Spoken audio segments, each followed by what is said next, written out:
بسم الله الرحمن الرحيم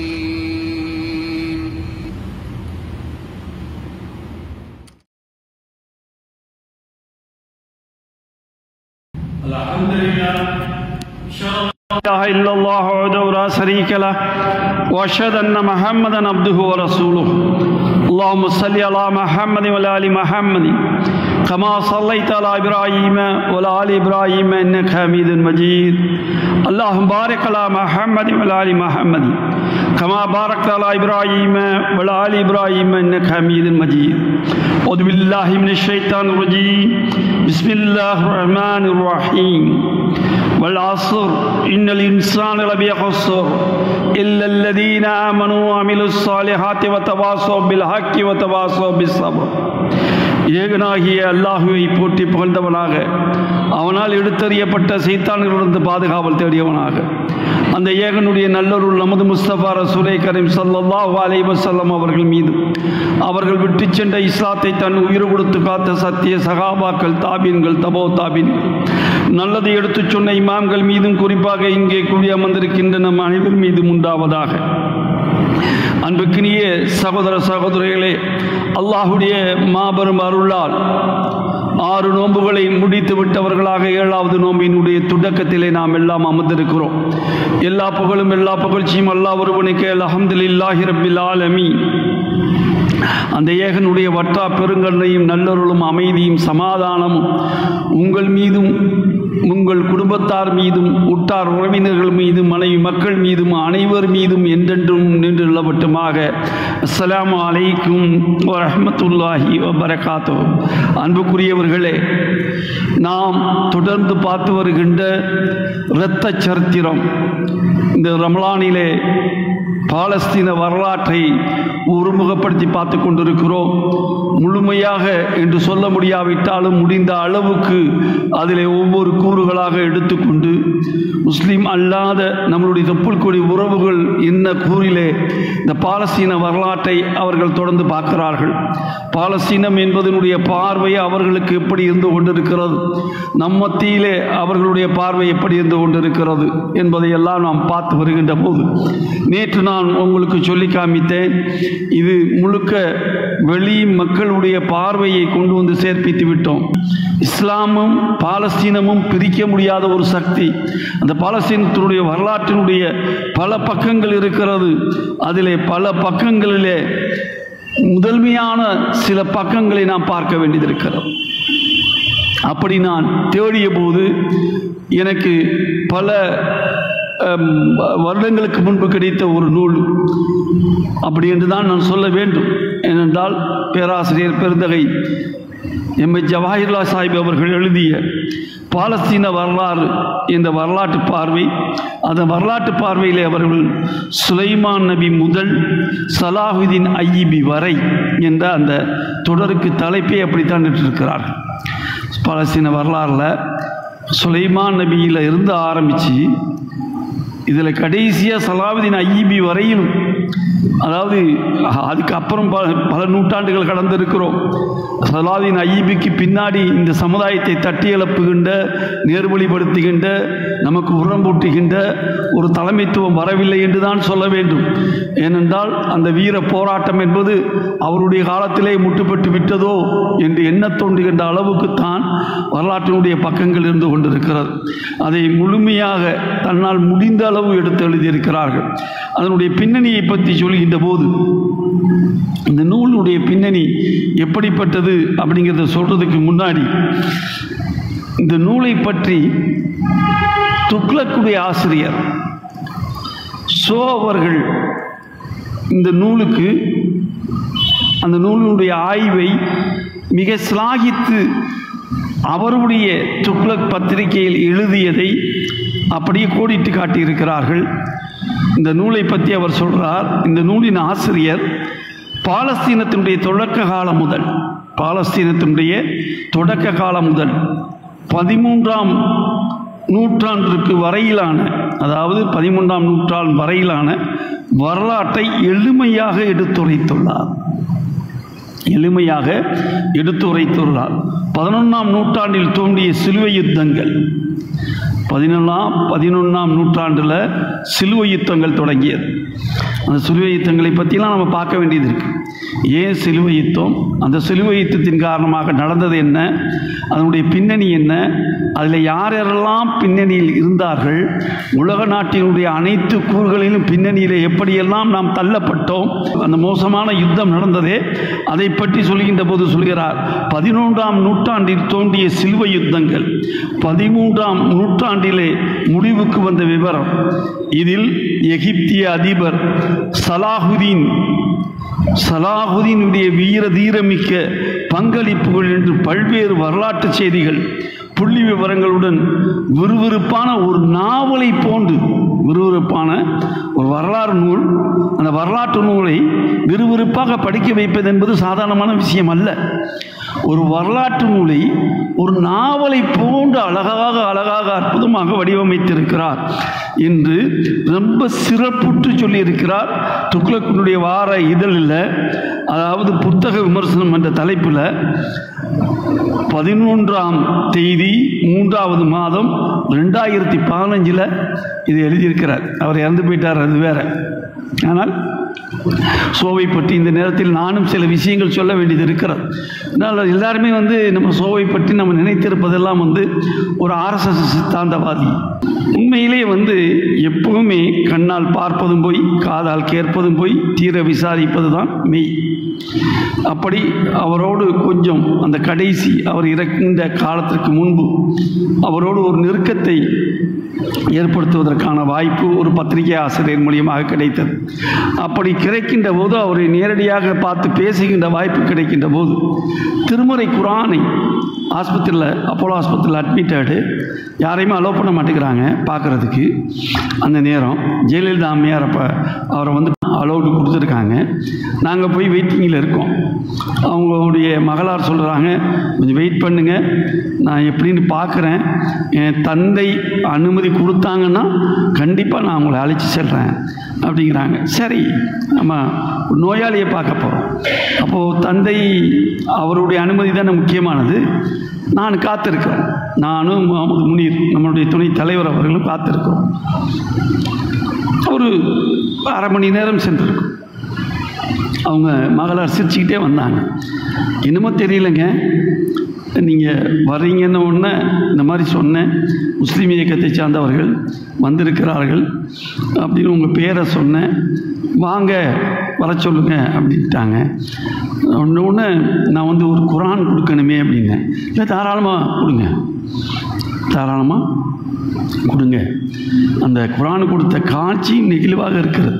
பல பேர் குரான் கொடுத்துருப்பாங்க, கடைசி நேரத்தில் நம்ம கொடுக்கக்கூடிய ஒரு வாய்ப்பு அல்லாஹ் தஆலா நமக்கு தந்தான். இந்த குரானை கொடுக்குறப்ப அப்படி வாங்கி ஒரு முடியலை, உடல்நலம் அவ்வளவு குண்டிய மனிதர், அவ்வளவு எல்லாம் ஏறிக்கிட்டு இருக்குது, அப்படி வாங்கி அப்படி இது பண்ணி அவன் மகள்கிட்ட கொடுக்குறார் குரானை வாங்கி. எதற்காக சொல்கிறேன்னா, ஒரு வெறியர்களிடம் இதை பார்க்க முடியாது. வெறியர்களாகத்தான் பார்ப்பார்கள். இந்த வெறித்தனமான பார்வையில் தான் அவர்கள் மத்தியில் வெளிப்பட்டு வரும். அப்படி நான் பார்க்க முடியல. நான் பல பேர்கிட்ட இதை கண்டுட்ருக்கிறேன். நான் யாரை பார்த்தாலும் சரி, அவர்களுக்கு முதலில் கொடுக்கின்ற செய்தி அல்லாஹ் சொல்கிறான், நான் சொல்லலை, என் செய்தியை கொண்டு போய் சேர்த்துருங்கிறான். முகமது நபியை பற்றி என்ன சொல்கிறான், இதை கொண்டு போய் சேர்ப்பித்து விடுங்க. அவங்கள கரம் பிடித்து அழைத்து வருவது உங்கள் வேலை அல்ல, உங்களுக்கு உள்ள வேலையே கிடையாது. அதை நான் பார்த்துக்கிறேன். நான் அவங்கள்ட்ட என்ன பண்ணணுமோ, என்ன செய்யணுமோ அது ஏன் வேலை. ஹிதாயத்துங்கிறது ஏன் தரப்பில் உள்ளது. நீங்கள் என்னப்பா செய்ய போகிறீங்க? நீங்கள் ஒன்றுமே செய்ய போகிறதில்ல. அப்படிப்பட்டு நீங்கள் என்ன பண்ண போகிறீங்க? அப்போ நம்ம ஒன்றுமே செய்ய முடியாத விஷயத்தில் கொண்டு போய் சேர்ப்பிக்கணுங்களா? நாளைக்கு அல்லாஹ் கேட்டான்னா, என்னுடைய அந்த அற்புதமான அழைப்பை கொடுக்க சொன்னேனே, போய் கொடுத்தாயா, அவர்களுக்கு கொண்டு போய் சேர்ப்பித்தாயா என்று கேட்டால் நம்மிடம் என்ன பதில் இருக்கிறார்?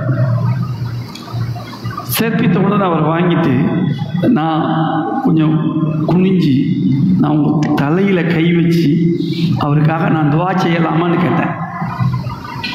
அவர்கிட்ட நல்லா அப்படியே தலையை இது பண்ணுறார். அவர் தலையில் கையை வச்சு, அல்லாஹ்வுடைய ரசூல் அவர்கள் சொன்னார்கள், அல்லாஹ் அந்த துஆக்களை அவர்களுக்காக அல்லாஹ் தஆலா ஹிதாயத்தை கொடுக்கட்டும். அல்லாஹ் அவருக்கு நல்ல சுகத்தை கொடுக்கட்டும். இதன் மூலியமாக அவர் ஹிதாயத் பெற்றால் அல்லாஹ்விடம் மிகப்பெரிய ஒரு இடம் இருக்கிறது என்ற ரீதியில் அவர்களுக்காக நம்ம துஆ செய்வோம். அதுக்கப்புறம் அவர் கொஞ்சம் நல்லானதுக்கப்புறம் சில பேச்சுவார்த்தைகள்லாம் நடந்ததுன்னு வைங்க. அது ஒரு பக்கம், அது நீடிய பார்வை. இது ஒரு பக்கம். இதே மாதிரி ஒரு காட்சியை வந்து வசந்த் டிவியில் வந்து ஒரு விவாத அரங்கம் அந்த விவாத அரங்கத்தில் வந்து நான் வள்ளி நாயகம் சொல்லக்கூடிய ஒரு நீதிபதி, முன்னாள் நீதிபதி, ப்ளஸ் நம்ம ராமகோபாலன் ஐயர் அவர்கள் 3 பேரும் விவாதம் புரிகின்ற ஒரு அரங்கம். அந்த அரங்கத்துக்கு சென்றிருந்த போது நான் எங்கே போனாலும் குர்ஆன் எடுத்துகிட்டு போவேன், குர்ஆனை கொடுத்துருவேன். இது பெருமைக்காகவோ தற்பெருமைக்காகவோ சொல்லக்கூடிய வார்த்தை அல்ல. நீங்கள் ஒவ்வொருவரும் செய்ய வேண்டிய கடமை என்பதை நான் சொல்கிறேன். நீங்கள் செய்யணும், செய்யலைன்னா அல்லாஹ் குற்றம் கண்டுபிடிப்பான். உங்களை சுற்றி உள்ள மக்களுக்கு கொண்டு போய் சேர்ப்பித்தாக வேண்டும். திருமறை குர்ஆன் என்பது உங்களுக்கு மட்டும் உரியது அல்ல, ஒட்டுமொத்த மக்களுக்கும் உரியது, ஒட்டுமொத்த சமுதாயத்துக்கும் உரியது. ஏன்னா அல்லாஹ் வந்து உங்களை மட்டும் படைச்சு இந்த பிரபஞ்சத்துக்கு உரியது நான் தான், எங்களுக்கு உரியது என்று நாம் வைத்துக் கொண்டிருந்தோம் என்றால் யாருக்கு போய் பலி சொல்லுவீங்க? அல்லாஹ் விட்டுருவான்னு நினைக்கிறீங்களா? நம்ம தொழுகிறோம், நம்ம ஓதுறோம், நம்ம நோன்பு வைக்கிறோம், ஜக்காத் கொடுக்குறோம், ஹஜ்ஜிக்கு போகிறோம். அதனால் நாங்களெல்லாம் பாரம்பரிய முஸ்லீம்கள், எங்களுடைய பாவங்கள் எல்லாம் மன்னிக்கப்பட்டு விடும் அப்படின்னு நம்ம நினைச்சோம்னா நம்ம மீண்டும் மீண்டும் தவறிழைக்கிறோம் என்ற அர்த்தம். இதனால் மட்டும் அல்லாஹ் தஆலா சொர்க்கத்தை தந்து விடுவானா? இதில் எத்தனை குறைகள் இருக்கும்? நம் தொழுகை எல்லாமே வந்து நிவர்த்தி உடையதா? நாம் செய்த ஹஜ்ஜி நிவர்த்தி உடையதா? உம்ரா நிவர்த்தி உடையதா? ஜக்காத்துக்கள் வந்து சரிவரை கொண்டு போய் சேர்ப்பித்திருக்கிறோமா? என்ன செய்திருக்கிறோம்? நம்முடைய நோன்புகளை விடாமல் பிடித்த நோன்புகள் எத்தனை நோன்புகள் அல்லாஹ்வுக்கு உரியதாக இருந்தது தெரியாது. ஆனால் இது அப்படி அல்ல. நேரடி கண்கூடு அல்லாஹ்விடம் கொண்டு போய் சேர்ப்பிப்பது, அல்லாஹ் தந்ததை கொண்டு போய் சேர்ப்பிப்பது, அல்லாஹ்விடம் நேரடியாக பரிசுகளை பெற்றுக்கொள்வது, அப்படிப்பட்ட ஒரு விஷயம் இது. அவர் ராமகோபால்கிட்ட கொடுத்தவுடன் அவர் செஞ்ச காரியமும் எனக்கு ஆச்சரியம் அளித்தது. அப்படி வாங்கி கண்ணில் ஒத்திக்கிட்டு இது லெஃப்ட் டு ரைட் பார்க்கணுமா, எப்படி பார்க்கறது, எப்படி பார்க்கணும்னு கேட்டால் அப்போ இதுகால வரையிலும் குர்ஆன் அவருக்கு கொண்டு போய் சேர்ப்பிக்கப்படவில்லை. அப்படித்தானே அர்த்தம்? எப்படி குர்ஆன் திருப்பி பார்க்கணும் அவருக்கு தெரியல. ஏன்னா அரபி பொறுத்தவரை லெஃப்ட் டு ரைட் போகுமே, எப்படி பார்க்கறது அப்படின்னு சாண்டர்ஸ் குர்ஆன் அதை கொடுத்துட்டு சொல்கிறேன், இப்படி பார்க்கலாம் அப்படின்னு ஒவ்வொரு பக்கமாக எடுத்து பார்த்தேன். அதை அவர்கிட்ட கொடுங்க, அவர் இன்புட் பண்ணிடுவார். தம்பி, ராமகோபாலன் ஐயருடைய இது இருக்குது, அதை ஸ்டில் இருக்குது. என்ன அவ்வளவு நிதானமாக ஒவ்வொரு கேள்விகளாக அவர் கேட்டது, விளக்கப்பட்டது இன்னும் வந்து பசுமையான ஞாபகமாக இருக்கிறது. எந்த அளவுக்கு பசுமையாக இருக்கிறது என்றால் நாம் என்ன லெவலில் இருக்கிறோம் அப்படிங்கிறதுக்கு பாடம். அதே மாதிரி பல பேருக்கு எச் ராஜாவிலிருந்து எல்லாருக்கும் நான் கொடுத்துருக்கிறேன். யாரையுமே நான் விட்டு வைக்கல. எனக்கு பார்த்தால் முதல் கூறு இதுவாகத்தான் செய்வேன். அது அத்தனை பேர் செஞ்சுக்கிட்டு இருக்கோம். இப்போ நம்ம கண்ணு முன்னாடி சிலதை பார்க்குறோம். இப்போ நம்ம கண்ணு முன்னாடி ஒன்று நடந்துக்கிட்டு இருக்குது, ஒரு அற்புதம் நடக்குது. யாருக்கிட்டடா போய் சகர் சாப்பாடு சாப்பிட்றாங்கன்னு பார்த்தீங்கன்னா நம்ம திருமால் வளவன் அவர்களுடைய இடத்துல போய் சகர் சாப்பாடு அபு பேலஸில் இதுக்குன்னே ரூம் போட்டு தங்கி எல்லாருக்கும் வந்து சகர் சாப்பாடு முதல்ல ஒரு கடைசி ஒரு 10 நாள் 15 நாள் அதுக்கு அப்புறம் தான் ஆரம்பிப்பார். இப்போ முதல்ல ஆரம்பிச்சிட்டார். ஏன்னா அவ்வளவு மக்கள் வந்து கேட்டுட்ருக்கிறாங்க. முதல்ல 3 நோன்பு வைக்க ஆரம்பித்தார், அப்புறம் 10 நோன்பு வைக்க ஆரம்பித்தார். அனைவரும் இன்ஷா அல்லாஹ் இந்த தடவை 30 நோன்பு வச்சிருவார்னு நினைக்கிறேன். அந்தளவுக்கு கொண்டு போய் சேர்ந்து கொண்டு இருக்கிறார். ஆனால் இந்த திருமால் வளவன் அவர்களே எனக்கு தெரிந்தது 1986களில் நான் மாணவ இயக்கமாக இருக்கின்ற போது அவர் வந்து மாணவ படையோடு அவர் வந்து அன்றைக்கு வைகை கரையோரம் வேலை செய்த போது அவரும் நானும் சந்திக்கக்கூடிய வாய்ப்புகள் எல்லாம் ஏற்பட்டது.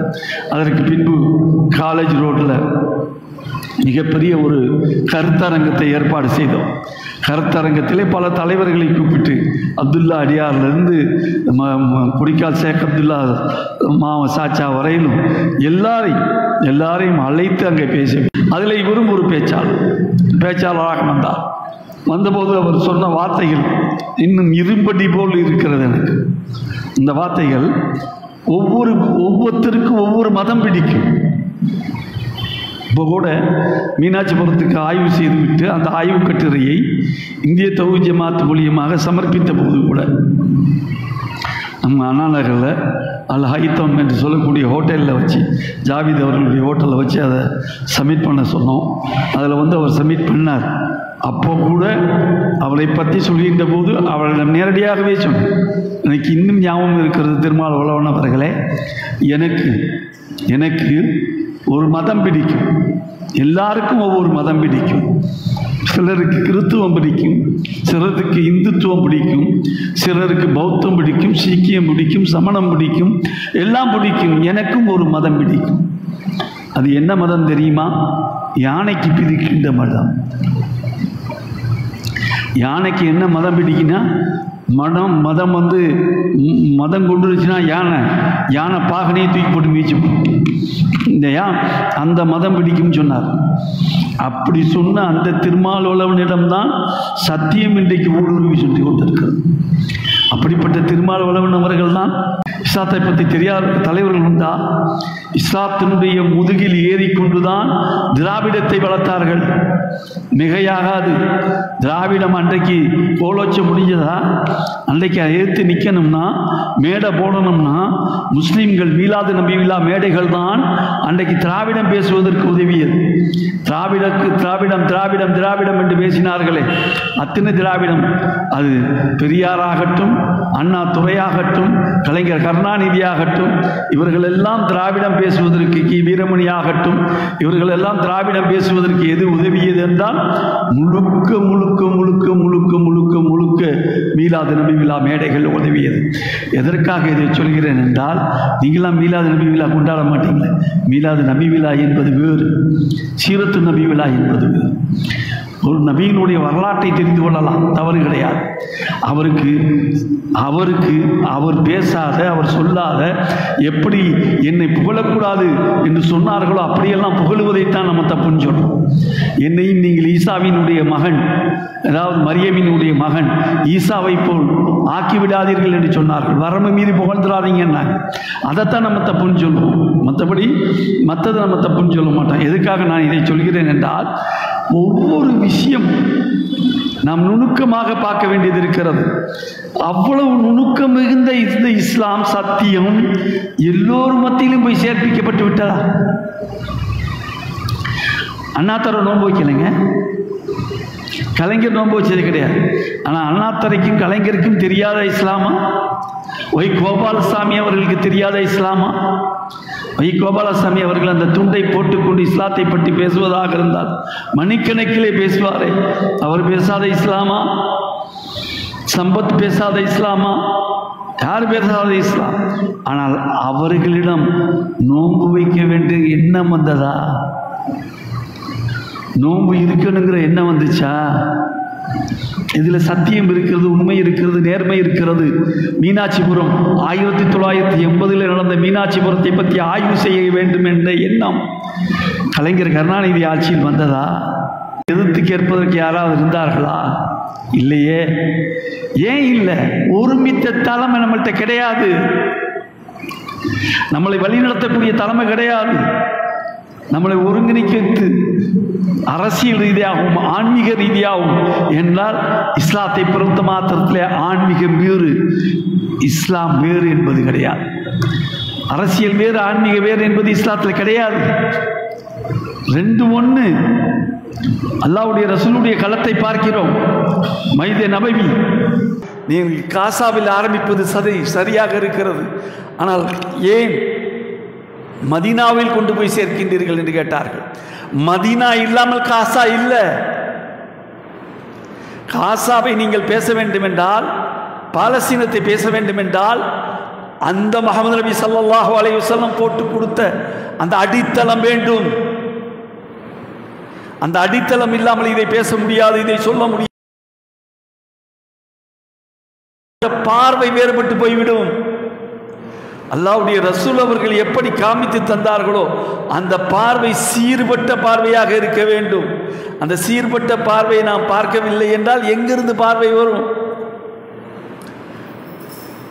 யோசனை பண்ணி பாருங்க, நல்லா யோசனை பண்ணுங்க. அந்த மதீனத்து நபிவி எப்படி இருந்தது, அல்லாஹ்வுடைய ரசூலுடைய அந்த களம் எப்படி இருந்தது, எப்படி அமைச்சிருந்தாங்க. மனித நபிவி தாங்க எல்லாம். ரசூலுல்லாஹ்வுடைய தொழுமிடமும் அதுதான், அவர்கள் அரசியல் செய்யக்கூடிய இடமும் அதுதான், அவர்கள் நீதி செலுத்தக்கூடிய இடமும் அதுதான். குத்து சண்டை முதற்கொண்டு அங்கே தாங்க நடக்கும். சண்டை நடக்கும், பயிற்சி நடக்கும். அந்த பயிற்சி, வாழ் பயிற்சி, வில் பயிற்சி, எல்லா பயிற்சியும் நடக்கும். நடக்கின்ற இடம் எது? பள்ளிவாசல். இன்றைக்கு பள்ளிவாசலில் பயிற்சின்னு சொன்னோம்னா பள்ளிவாசல் வேகமாக பூட்டி, சாவியை 10 சாவி போட்டு பூட்டி, 10 பூட்டு பூட்டி, எங்களுக்கு இதுக்கு சம்மந்தமே கிடையாது, நீங்களே வச்சுக்கிறீங்கன்னு சொல்லி வக்குப்போர்டில் கொண்டு போய் கொடுத்துட்டு போய்வாங்க. ஆனால் எல்லாமாக இருந்தது. ரசூலுல்லாஹ் காமித்து தந்த அந்த அற்புதமான இடம் எல்லாமாக இருந்தது. ஏன் இவ்வளவு எதுக்கு? அல்லாஹ்வுடைய ரசூலுடைய மனைவி ஆயிஷா ரலியல்லாஹு அன்ஹா அவர்கள் அந்த சண்டை போடுறதை பார்க்க விரும்புகிறாங்க, சண்டை போடுறதை பார்க்க விரும்புகிறாங்க. ரசூலுல்லாஹ் சொல்கிறாங்க, உனக்கு விருப்பமாக இருக்கா அப்படிங்கிறாங்க. ஆமாங்கிறாங்க. ரசூலுல்லாஹ்வுடைய வீடும் நபவியும் வேற இல்லை, ஒன்றே ஒன்று தானே, ஒரு ஒரு ஒரு ஒரு திரைச்சீலை தானே. அவங்க வந்து அப்படியே தலை கொண்டு வந்து இதில் வச்சுக்கிறாங்க, புஜத்தில் கொண்டு வந்து தலையை வைக்கிறாங்க. அவங்க பார்க்கின்ற முடிக்கின்ற வரையிலும் அல்லாஹ்வுடைய ரசூல் அவர்கள் இந்த புஜத்தை வந்து ஆற்றலை அசைக்கலை, பார்க்க சொல்கிறாங்க. இதுக்காக கற்றுக்கொள்ள வேண்டும். வீரம் என்பது இரு சாராருக்கு உரியது, ஒரு சாராருக்கு உரியது அல்ல.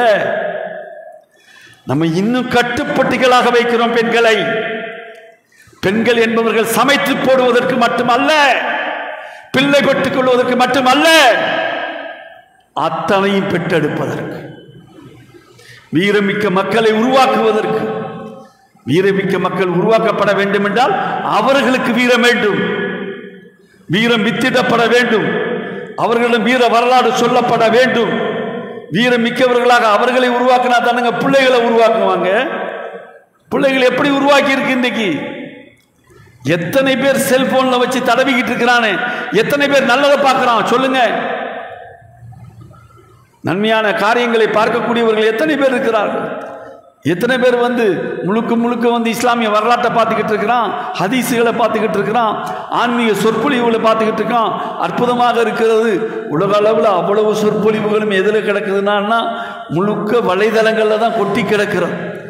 எங்கேருந்து வேணாலும் எடுக்கலாம், யார் பேசின வேண்டாலும் எடுக்கலாம், ஃபிலால் ஃபிலிப்ஸ் பேசுனது எடுக்கணுமா எடுக்கலாம். இப்போ இமாம், மக்கத்து இமாம் வந்து இந்த ஜிம்மாவில் என்ன பேசினாரு எடுக்கலாமா எடுக்கலாம், உடனடியாக வருகிறது. எல்லாமே வந்துக்கிட்டு இருக்குது. ஆனால் எல்லாம் வந்து கொண்டு இருக்கிறது என்பது நம்ம பிள்ளைகளுக்கு தெரியுமா? தெரிய வைக்கணுமே, சொல்லணுமே. அல்லாஹ்வுடைய ரசூல் உருவாக்கிய அந்த சமுதாயத்தில் பார்த்தீங்கன்னா போர்க்களத்தில் பெண்கள் வந்தார்கள். என்ன நினைக்கிறாங்க?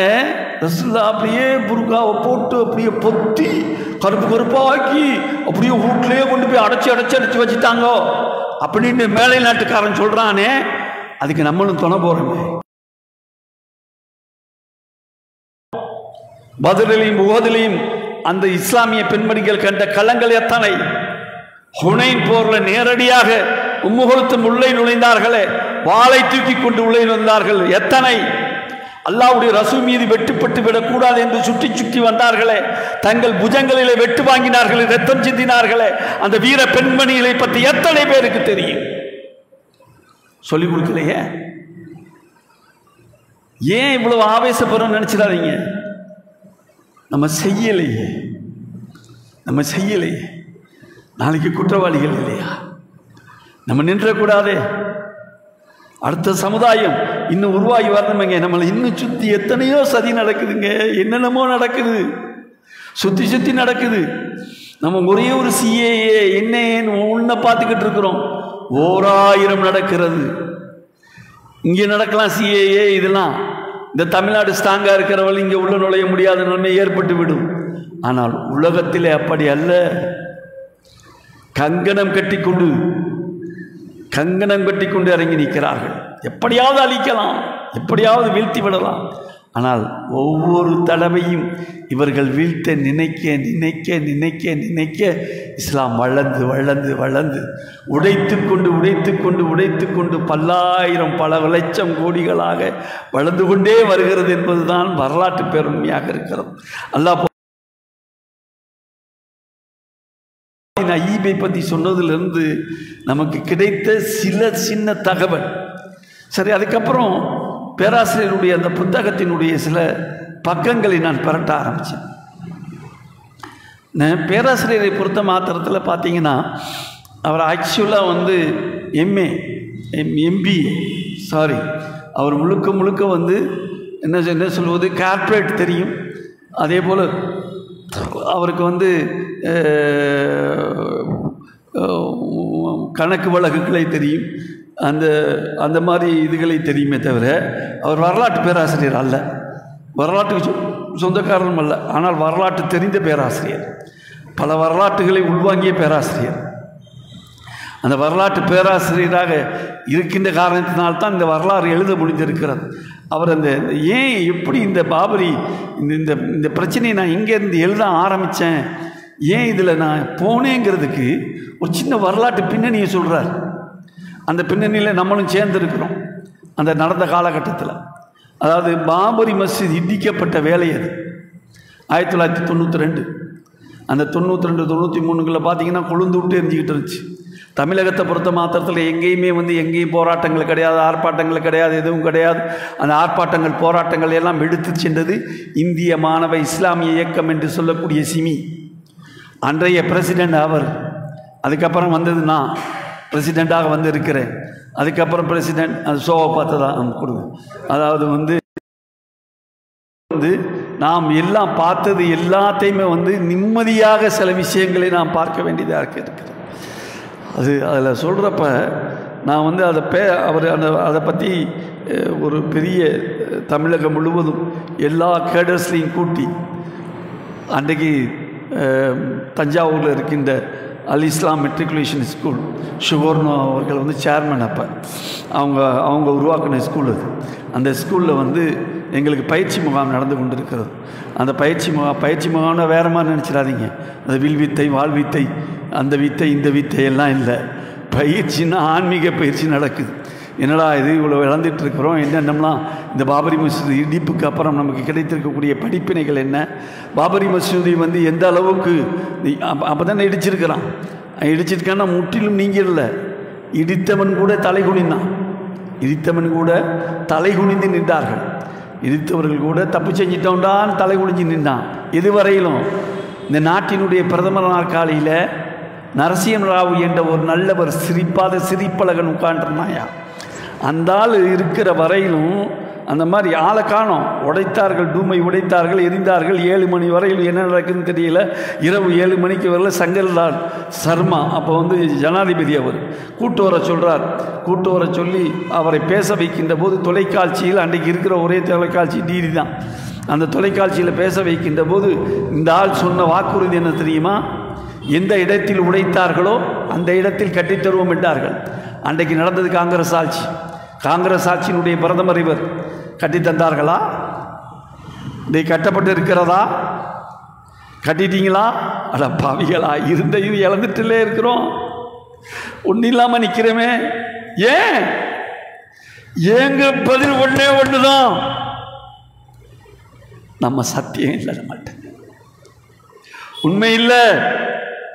அந்த பள்ளிவாசல் நான் கேட்குறேன், என்னுடைய இடமாக இருந்தால், ஒரு ஜான் இடமாக இருந்தால் விட்டு நான் சும்மா இருந்திருப்பானா? கோர்ட்டு பார்த்துக்கொள்ளும், நீதிமன்றங்கள் பார்த்துக்கொள்ளும், நீதி செலுத்துவார்கள். நீதி தயால எண்ணம் கொண்டவர்கள் இருக்கிறார்கள். பாருங்கள், காங்கிரஸ் மறுபடியும் அந்த இடத்தை நமக்கு தந்துவிடும். இப்படி சொன்னார்களே. அடுத்து நடத்தப்பட்ட கொடுமைகள். பாபரி மசூதை பற்றி பேசுகிறான். ஒரு தனியாக ஒரு நாள் பேசணும்னா நான் பேசுகிறேன் இன்ஷா அல்லாஹ். ஏன்னா இந்த உடனே சொல்லுவாங்க, இந்த நேரம் வந்து தேர்தல் நேரம், இந்த நேரத்தில் பேசாதீங்க, காங்கிரஸ் விட்டா வேற யார் இருக்கா நமக்கு? அல்லாஹ் இல்லை, ரப்பு இல்லை, இத்தனை வருஷமா இவனுங்க தான் காப்பாற்றினானுங்களா, அவனுங்க தான் காப்பாற்றினாங்களா? இந்த 10 வருஷம் காங்கிரஸ் இல்லையே, யார் காப்பாத்தினா? பிஜேபியிடமிருந்து, RSS இடமிருந்து, மோடியிடமிருந்து. இந்த காப்பாத்தல, அல்லாஹ் காப்பாத்தல. எதிரிகளை நேரடியாக சந்திக்கலாம், துரோகிகள் நமக்கு பின்னாடி இருந்து குத்துவான், நம்மளை பதம் பார்ப்பான், நேரம் பார்த்து நம்மளை கொலை செய்வார்கள். ஆனா எதிரி அப்படி இல்லை, வருமா, நீனு வா நானு வா, போட்டு பார்த்துக்கலாம். அப்ப ஷஹீதுடைய அந்தஸ்து எனக்கு. நான் வெட்டுப்பட்டு கொலைப்பட்டால், ரத்தம் சிந்தினால், என் ரத்தம் கீழே விழுவதற்கு முன்பு என் பாவங்கள் மன்னிக்கப்பட்டு விடுமே. அதை விட அந்தஸ்து என்ன இருக்கு எனக்கு? அதை உரமூட்ட வேண்டாமா? நம்ம சமுதாய மக்களுக்கு அதை கொஞ்சம் கொஞ்சமாக சொல்லிக் கொடுக்க வேண்டாமா? நாம் எப்படி நிலைமையில் இருக்கிறோம் என்பதை அவர்கள் வித்திட வேண்டாமா? சொல்லுங்க சொல்லுங்க, சொல்லியாக வேண்டிய கடமை இருக்கிறது. என்னடா இருக்கிற இத்தனை பேர் போதுங்கயா, 2 பேர் சிந்திச்சா போதும், மாற்றி அமைக்கலாம். ஒரு சேக்குவாரா தான் பிடில் காஸ்ட்ரோவை உருவாக்கினான். ஒரு பிடில் காஸ்ட்ரோ தான் ஒரு கியூபா என்ற ஒரு நகரத்தை உருவாக்கி காட்டினான். அந்த கியூபா என்ற ஒரு சின்ன தீவு தான் அமெரிக்கா என்ற வல்லரசை விரல் விட்டு அசைத்தது. ஒரு பேர் 2 பேர்லாம் நீங்க கணக்கு போடாதீங்க. அல்லாஹ் நான் நெருப்ப பத்த வச்சாண்டா எரியும், எங்க வேண்டாலும் எரிய வைப்பான். அல்லாஹ் சாதாரணமானவன் அல்ல. அந்த அல்லாஹ்வை நம்பக்கூடிய விதத்தில் நம்புங்க. என் ரப்பு என்னோடு இருக்கிறான், என் ரப்பு என்னோடு இருக்கிறான். யௌமுல் வக்கீல் இப்ராஹிம் நபி சொன்னாங்களே, நெருப்பு குண்டத்தில் தூக்கி போடுறப்ப சொன்னாங்களே, நெருப்பு குண்டுடாப்பா, எரிஞ்சிருவியப்பா, அழிஞ்சு போயிருவியப்பா, எல்லாம் மௌத்தா போயிருவியப்பா. என் ரப்பு என்னோட இருக்கிறான், என் ரப்பு என்னோட இருக்கிறான், அவன் பார்த்துக்கிடுவான். எப்பங்க? நெருப்பு குண்டத்தில் வீசலப்ப. நெருப்பு குண்டத்தில் போட்டால் அழிந்து விடுவோம் என்று தெரிந்தும் கூட என் ரப்பு என்னோடு இருக்கிறான், எனக்கு அவன் உதவி செய்வான் அப்படின்ற அந்த தன்மை இருக்கிறது பாருங்கள். அது இருக்குதா? நமக்கு இன்னைக்கு சரியா வியாபாரம் நடக்கலன்னா என்னன்னு தெரியலையேன்னு 100,000 யோசனை வருதே. ஏன்னு தெரியலையே. இன்னைக்கு அல்லாஹ் தர விரும்பல, நாளைக்கு இதை விட அதிகமாக தருவான் அப்படின்னு நினைக்க தோணலையே. இல்லை, இதெல்லாம் விட சிறந்த ஒன்றை அல்லாஹ் எனக்கு வித்திடுவான், தருவான்னு நினைக்கணுமே. அல்லாஹ் போதுமானவன்.